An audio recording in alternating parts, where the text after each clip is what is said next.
Thank you, Chris, and I want to thank the organizers, especially Ted, of course, for inviting me here. It's a great honor, and of course the Scottish Forestry Trust for supporting this.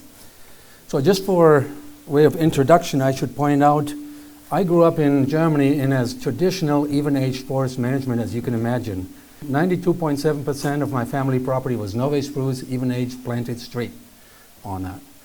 And what I'm doing now are things like this. This is one of our experimental sites. On that, you see 4 treatments hidden in there, 80 hectares total, by the beauty of living in Oregon. We got actually 11 sites of those, so I got about 1,000 hectares in experiments. And you see here different densities, variable density thinning. You see gaps, leaf islands, different sizes of gaps, different sizes of leaf islands. And one of the big things we pay a little more attention to in the Pacific Northwest, the different buffer width along the streams. Anything where the salmon goes up to, the alarms go up, and we're very concerned about managing the riparian areas on that. So you can kind of almost look at it as one of my friends points out, I'm still rebelling against my childhood, that even-age thing. Actually, I still have the lederhosen on that, and I tried them on the other day, and turns out they shrunk. Yeah, who would have thought that elk leather would shrink when it gets wet? It makes you worried about the elk in the rain, doesn't it? So what I want to do is give a little bit of a global overview to put things in perspective a little bit, and more than just an inventory, because actually there is no nice inventory of all the activities related to continuous cover, or what I call in the broader sense alternative silvicultures in the past, but some of the issues related to that, and first make it a little bit of a global overview, and then highlight some of the major challenges I see we need to address to move ahead. And clearly, of course, this is my personal bias, and if you looked at my books, I'm into some of those things where I'm really trying to push our profession along a little bit and to move ahead with the times. So first, I want to point out there's been some assessments about what are the opportunities globally in terms of opportunities for continuous cover, close to nature, or again, the broader set of alternative silviculture one. One of the assessments that my colleague David Lindemeyer did, he kind of pointed out we have about 11 to 12% of the global forest is under some kind of protection status, wilderness areas, national parks, things like that. We have about 4 to 5% in plantations, and most of those, at least in this assessment, are the eucalyptus pine plantations very intensively, which then should leave about 85% of the forest as an opportunity for this type of management that we've been talking about a few years on that. But if you actually go in and look at that a little bit more closely, the FAO has an inventory about the primary designated functions on that. And I kind of broke it down here by actually continent on that, or subcontinent. But you see it's a little bit different on that. You still have that 11, 12% actually on average that has the primary designated function of biodiversity, and that's the set-asides. They don't sort out the plantations per se. It's about 30% of the global forest is the primary designated function of production on that. And actually what I highlighted in red, white, and blue, I come from the US after all, are soil and water protection on that. That's the red. The social services in white, as a minor proportion, on average 4%. And about a quarter of the world forest is labeled as multiple use on that. And if you start looking, I know the US, we are big into multiple use. And part of that is really, I think, how the US Forest Service reports their management to FAO on that. There's clearly some discrepancy, I think, among different countries. But you can really conclude that no matter how you slice and dice it, there's a significant part of the landscape, somewhere between 1/3 and 1/2, that would fit in some kind of criteria where ideas like the ones we've been talking about the last few days seem to make sense and maybe able to apply. So of course in the last few years there has been a lot of activity going on in terms of these alternative silviculture approaches, and I just kind of started a list of labels, and this is not even exclusive on that. But you can see, I have, well, some of the European ones on the right side and some of the US-driven ones on the left side. Of course, my favorite that we labeled as students in the 90s when the old growth story just hit was the gonzo forestry on that. But there is a number of approaches that showed up in various parts of the world. And I kind of tried to map them out a little bit here. On that, of course, you have continuous cover. We are here. The Finnish folks talk about nature-oriented silviculture. In the US, we talk about, well, starting with ecosystem management, the Gonzo Forestry, and now the current label that at least some of the major players seem to push is ecological forestry on that coming from the Pacific Northwest and some of the Midwest and even some of the Northeast. And of course, there's some idea of retention forestry that people have tried in South America, and actually I'm involved in some projects in Chile where we kind of trying to make the backs, move the position a little forward in that extent. So there are a few things actually you can get from this. First, I guess the first message is you're not alone on this. These kind of things have been popping up all over the world, and they've been popping up for different reasons all over the world. You know, in the Pacific Northwest, where I now work, it was really the backlash against, you know, huge clear cuts that then, of course, related to the spotted owl habitat and then things. And when I mean huge clear cut, the biggest one I have seen was in southeastern British Columbia. It was about 10,000 hectares on that. So you're driving along and you come over the hump and you see stumps, and half an hour later you still see stumps on that. And so, but going to that extreme, I think, was part of the reason why we see some developments. But every kind of location had their own reasons to get into it. And to me, that's a kind of a two-sided sword. It's a strength that it's a local issue, and then kind of you already can tell, you know, it brings us back to looking at the local forest in a different way than our traditional forest management did. But it's also a weakness on that it's a local solution to a local problem. And what I've seen some happening is that then people kind of start, you know, spreading the message and that you should be doing this everywhere, or you should be doing this, you know, in your part of the woods. And I have one colleague, I better not mention his name, who's been very good at that and has kind of tried to push it and resulted in failure, because what worked in the Pacific Northwest really doesn't work everywhere in other places. And I've also been on record, you know, being quite critical to some of the Europeans, especially one of my colleagues, where I said, well, who would think that something that started in Switzerland in the 1920s and 30s, you know, fitting their local conditions in terms of ecology, social conditions, economic conditions, would make sense for us in Oregon 100 years later, when we're really worried about spotted owl habitat on that. And so one of the issues there is really that these kind of local trends, they all make sense locally, but if we want to make progress, and I'll get into that in a few minutes again, we have to think about a coherent scientific framework on that, something that allows us to organize the findings, to separate idiosyncrasies from regularities or trends on that. Without a framework, that's tough to do. So what do I really mean by alternative silviculture? When I looked at that, and you know, for those of you who have traveled, everybody has their own principles and stuff, and I came up with 5 main principles that we actually used in one of our books too, in one of the chapters. Here's my pitch, of course, that you can buy in the back. But it really comes down to these 5 practices or principle-related practices that seem to be majorly behind some of those trends. So starting with the partial harvest on that, the avoidance of clear cut really came into that.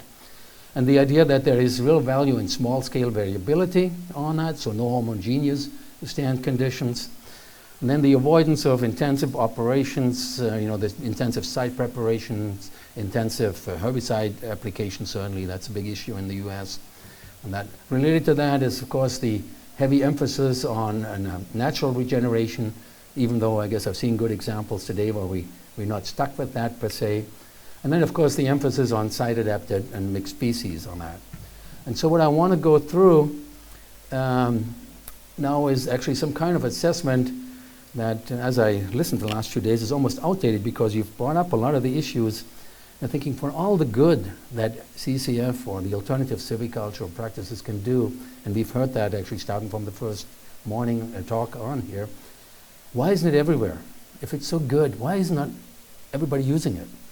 And so, of course, as a scientist, well, what can we learn from the fact that not everybody is using it on that? And how can we use that to move ahead and spread the word more? So I'm going to look at some hurdles that have to be overcome for people to get into that mode on that. And I'm just starting a project where I pull together an international team. Actually, Scott is involved. And we have people from China, Japan, South America, Africa, and Scandinavia. And we're going to basically, at least the first attempt is to break those criteria that can be limiting the application of these alternative regimes into these 5 groups. Ecological constraints, economics, of course, is a big constraint. There's some logistics, and of course, education and information is a potential limitation, and then culture and history. So I want to spend the next few minutes just going through and just highlighting some, especially after yesterday and even after today's talks. I'm glad I scaled it back to some of the major ones, because a lot of those topics that limited on a global scale, we've actually talked about and discussed the last few days, because you're in that sense a very representative sample on that. And I have to maybe go back to the drawing board after this meeting. So I'm going to go through those 5 principles, and for each one of them, I'm going to try to highlight at least the ecological, economic, logistic, and education and culture. And actually, my earlier slides had a full list of them, and again, I scaled those back. I'm just going to highlight a few things that I see as critical here. The first one, in terms of ecological, this emphasis on partial harvest and actually the small-scale variability comes in, is kind of under the assumption that small-scale disturbances are natural factors driving the system on that. And in many places it does, but not everywhere on that.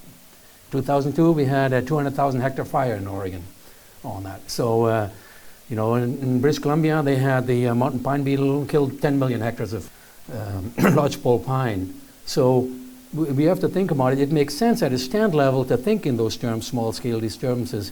But then when we think about spreading that across the landscape, we have to pay attention whether the natural disturbance regime really fits to that and what the implications are if it doesn't match. In terms of economics, I want to point out, we've already talked about that. You know, there is, at least when I'm traveling in Europe, the idea that you can really get this bonus for this high-quality big tree on that. And at least in the US, and I think in all places where we have a flourishing timber economy that is driven on by even age stands, we've lost those mills that can handle those. And it's a very specialty market. And it's actually at the point where, when I sold logs from my land here 2 weeks ago, on that, the biggest trees I kept around because I would have had to ship them to a different mill, and it wouldn't have been worth it. At least I like the idea of leaving those biggest trees actually standing there for that reason. And the next thing, actually, in terms of logistics, I'm bringing up labor, and it's really, you know, the density of forest just per acre, or per 1,000 acres. No offense, but you're really privileged on that. I know in Germany, every time the average district size goes up from 800 hectares to 1,000 hectares, or 1,000 to 1,200, you know, the foresters are kind of screaming and saying, well, how can we manage this with those huge sizes?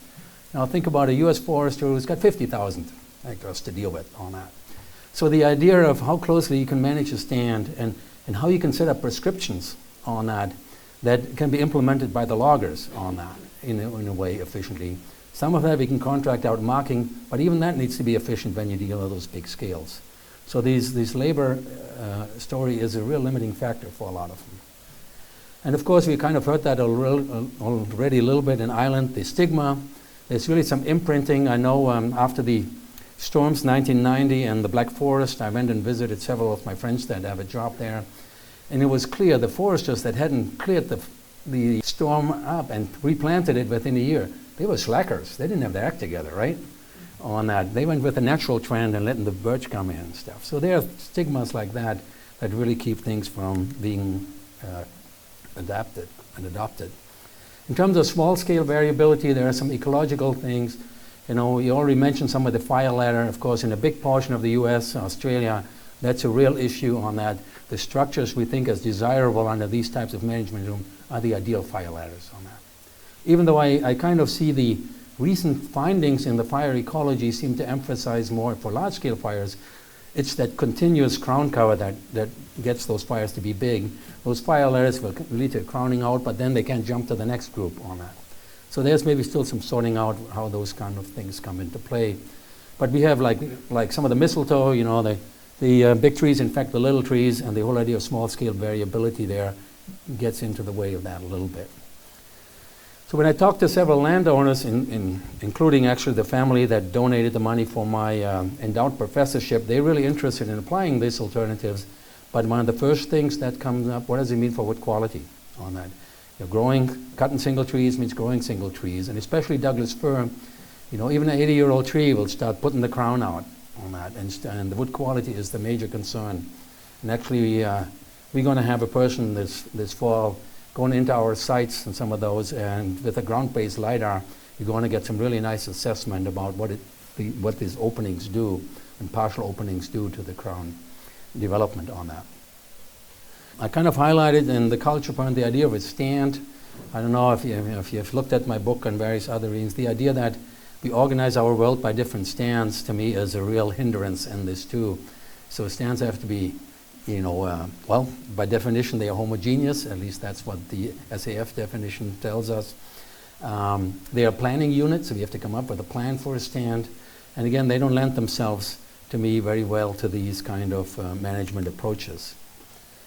In terms of avoiding intensive operations, I just want to highlight on that. I'm always jealous when I walk through the Black Forest or even some of the forests here and you see this open understory. We get that on the West Coast, for example, if you have it really dense. But you're looking at this stand up here, about a 45, 50, actually no, this one is a little older, 70-year-old Douglas fir. By any density measure, the crown cover is 85, 90%. And then you look what you got underneath. We have a very aggressive, shade-tolerant understory vegetation on that. And you think about, we cut this opening in here, but if you just look at the walls on the side, natural regen doesn't have a chance. Planting doesn't have a chance unless you follow it up with intensive weed control operations. And that actually, at the big scale, usually then means herbicides on that. So there's some real discrepancy. We have some natural developments where, at least I predict, they're going to be shrub fields for 50 years, naturally, because they have that understory, and as the big trees die, there is no chance for the vegetation to come in. And of course, there's always more research needed. I got to make that pitch for Gary and other people on that. We really have to learn a little bit more about the understanding of that. In Europe, you have a lot more experience, but if you think about spreading these ideas around the world, that is a critical factor. In terms of natural regeneration, I guess we've already discussed several of those. The one thing I wanted to add, our geneticists more and more talk to us about assisted migration. And we heard yesterday about, I think, 3 feet a day, the plants have to move on that. And really, if you rely on natural regeneration, we won't keep up with that. And of course, if you think about it, if you talk about the older trees, in the Pacific Northwest, our old growth, that originated during the Little Ice Age on that.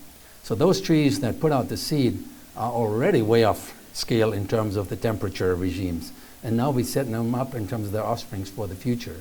So the idea of working with that and rethinking our seed source story really comes into play. The other big thing actually is kind of economics and culture here goes together. In Oregon we have reforestation laws and in many other places too. So we got 5 years to reforest. And the density varies a little bit by partial harvest and stuff. But in many cases, foresters are really pushed towards planting just so that they don't break the law on that. And there's several people who said, I'm not even going to take that gamble on that because if I do this, I'm going to lose my job if I break the law. And so there are some hindrance of things like that come into play. The last thing I want to point out, mixed species here, the wood value and I guess market access going in hand. It really works great to work with mixed species if you have market for all of them. And if you have a system where the one species is so dominant, like in the Pacific Northwest, of course, where I draw most of my experience from, Douglas fir makes it's twice as valuable as hemlock or a Sitka spruce on that. So anytime you talk about mixtures, people will tell you, well, it's going to cost me a lot of money. And then you have to have a mill that takes it on that. Actually, for my sale on that, the mill that I shipped my Douglas fir to as a peeler mill, they're not going to touch Grant fir on that. So again, I have to sort it out and find another mill on that. So those kind of things, as we kind of make these changes, there's a whole infrastructure that has been optimized to a certain type of management that has to be taken into account on that. And I guess reforestation laws I still have there. In Oregon, not all of our species, our native species, are legal in terms of reforesting on that. So if I rely on some of those species, maple, I may use my forest taxation on that. So actually for my property, it's just 2 hectares that we cut. I ordered 500 seedlings, so if nothing else, Douglas fir of course, if nothing else, so I maintain my tax status. So summarizing up that section a little bit, I want to point out, I think what we really can learn from that, various things. One of them is that we have these principles, but we got to be really flexible on how we apply them on that. And you've already done that in some ways, to really look at the local conditions, and in some ways get away a little bit from focusing on the principles to focusing on the product, what we really want to accomplish on that. I'll get into that in a second here.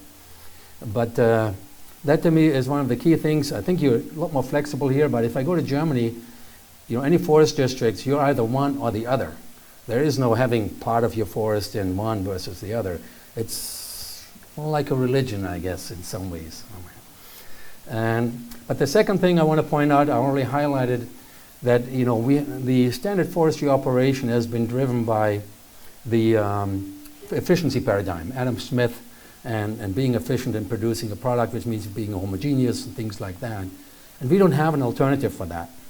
And I kind of think, at least I like to think, that one of the reasons that people got excited about us writing this book, The Critique of Silviculture, the feedback I get is that they felt this may provide an alternative for them that they can fit into.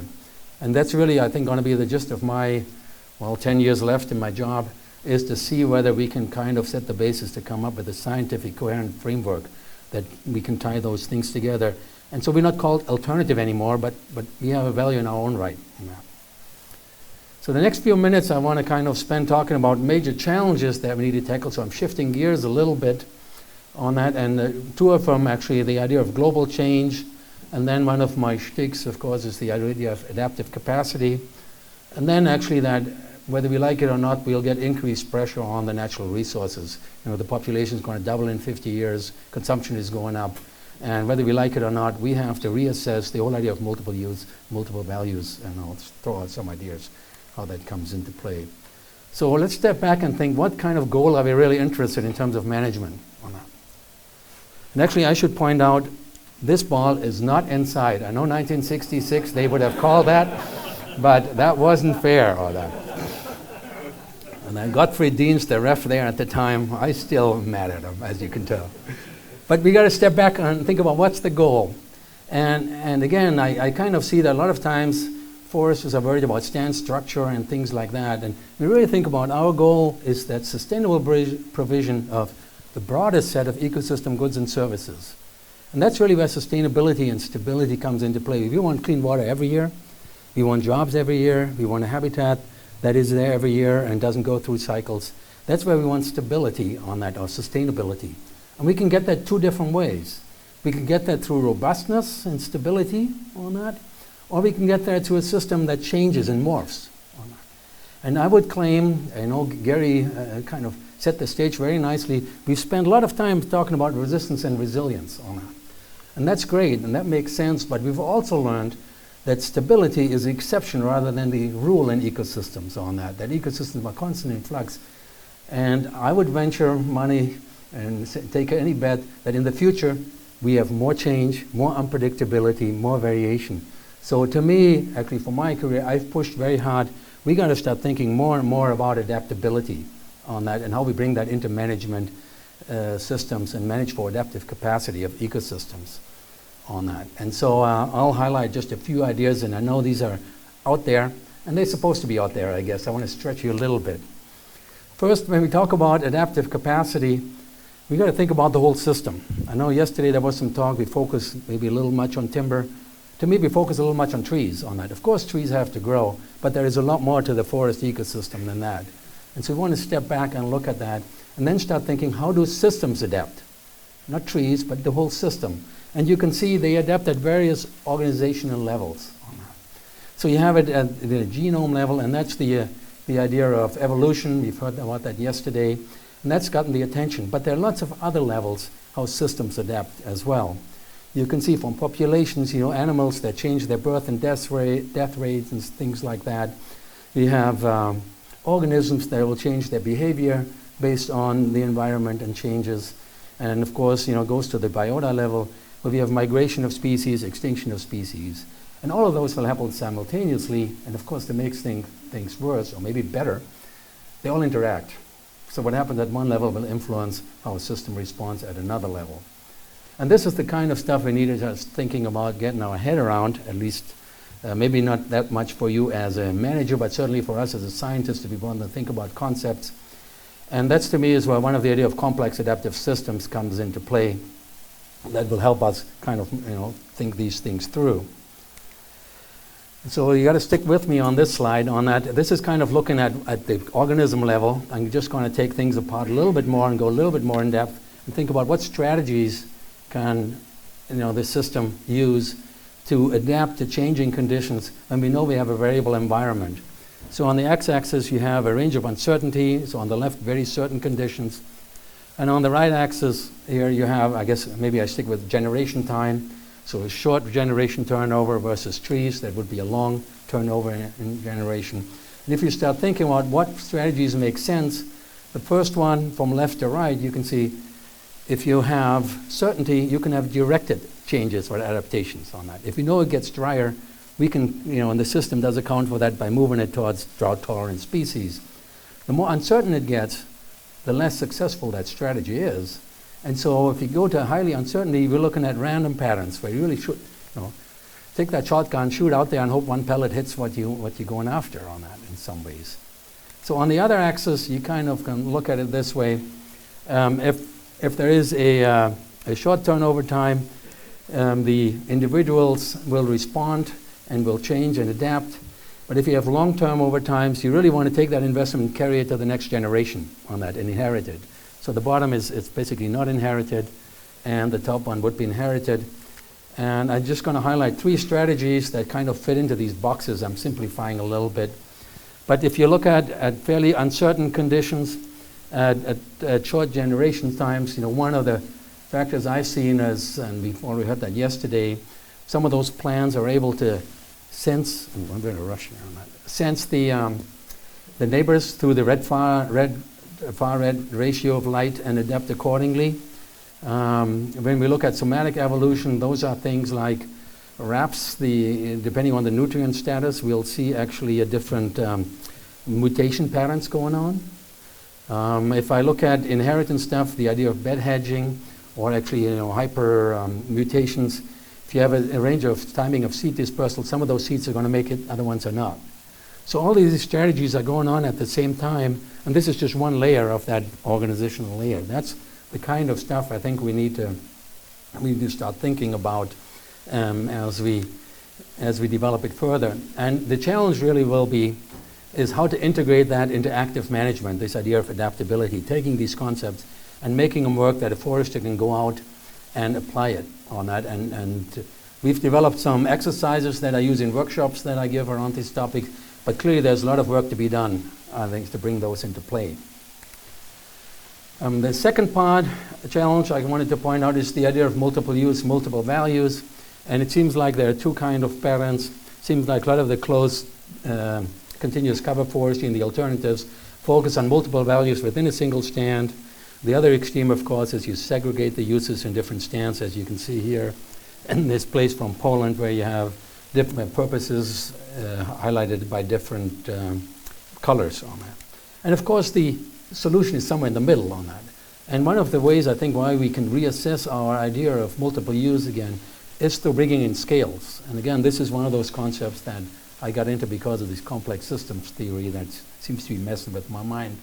But a lot of the discussion I've seen about multiple use is really because we mix and match scales on that.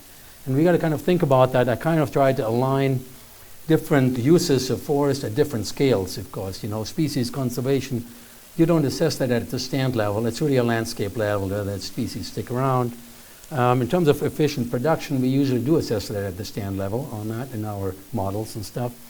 But of course, we go in at a smaller scale as things like tree quality comes in. And when we think about, any treatment, in this case I put on Leave Island as an example, it would fall somewhere in here, the 50 to 100 meter circle, at least in our experiment. And if we start assessing it at a range of scales, we really learn something, and we find that it's quite insightful on that. I published a recent paper actually in Forestry where we just kind of highlighted some of the beginnings. How if you just think about it from different scales, what looks like it's costing you money may actually not, because we are so linked and we are so locked into the stand level thinking as our management and assessment scale that I think we're missing a lot of opportunities. And if you step back and reassess that, I think there's a lot that can be gained from doing that. So when I talk to companies and about these ideas, of course, they ask about dollars and cents. So I kind of want to finish this, talk about what do they mean, this idea of adaptive capacity and uses and in an economically driven environment on that.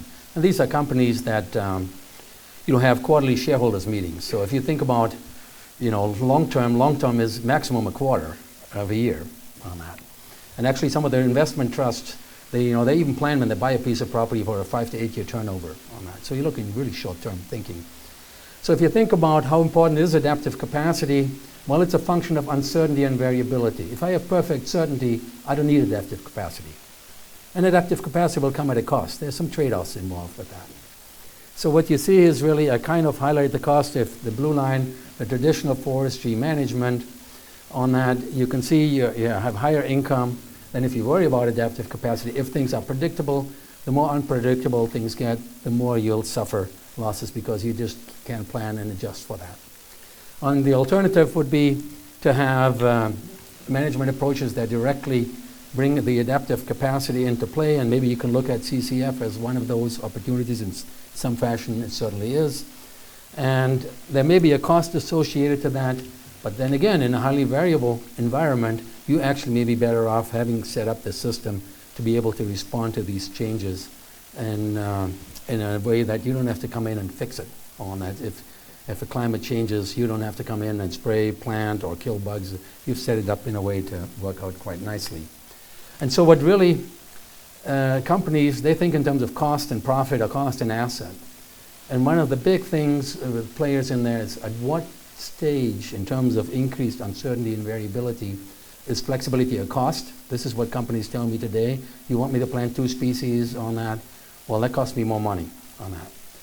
But of course, if we look at a future with higher uncertainty, if we look at a future with higher variability, there's going to be a crossover on that. Then you're better off actually having forests set up to deal with the future conditions and to think about these adaptive capacity concepts, those abstract ones that I mentioned before, and bring those into forest management on that. And the question is really, where is that level? And I've had a few proposals in to see whether we can quantify it together with some of the Swedish people, but that would be really cool to start putting some numbers on this game, and that'd be probably a real selling point.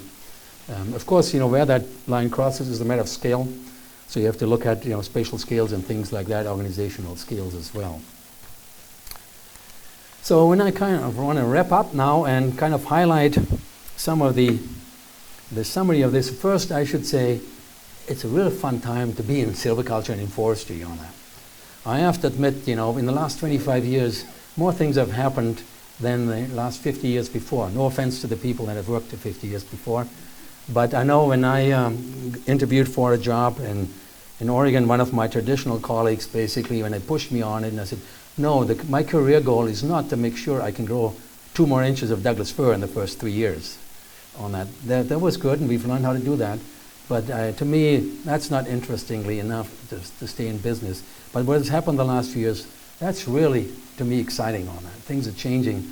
Of course, every time there's change, there's controversy, and every time there's controversy, there's need for research. Right, Gary? Yeah. The second point is really to make sure we stay flexible and don't get locked into these boxes and categories and things like that. And I guess, like I said, I was very pleased to see the transition with CCF and the flexibility that you have here. And that's not everywhere on that. And there's a lot, I think, that we lose because we feel like we've bought into this, so therefore we cannot use herbicides, and therefore we sacrifice a lot of desirable ecosystem goods and services because we feel like that bridges an ethical boundary on that. I'm not sure in the future that's uncertain with the high demand. We have that luxury on that. In fact, I venture to guess that we don't. I also want to point out that, at least to me, that we're now having some efforts where people come together from around the world to look at whether we can really develop some scientific framework and establish this alternative silviculture as mainstream on that, at least as equivalent to mainstream on that. That is really, to me, important, and at least that's where I'm going to spend the next few years doing. The last thing I want to point out, we have these issues that are common, like climate change and or global change, I should say, and the increased pressure on the natural resource. And rather than keeping that in the back and saying we're going to do business as usual and accommodate it on the side, we're really going to look at that head on. That's going to be the major challenge down the line. That some of the traditional criteria that we've used to make decisions really don't apply anymore on that. And that includes also dealing with social issues on that. My last time I taught my advanced silviculture class, I brought in a social scientist and we co-taught it on that. I just about had a revolution of my old colleagues on my hand. In fact, I did on that, including up to the dean on that. And it's kind of like finally said, well, like people have anything to do with managing the forest, right? On that. And so those issues, it's not how quickly Douglas fir grows in an understory that decides how we manage it. It's what people think about it and what people let us do and what people pay us to allow us to do. So with that, I want to thank everybody for your attendance, and again, the Scottish Forestry Test. And actually, there's a whole bunch of people that are part of this effort of looking at a global assessment that have brought some ideas in that too. Thank you.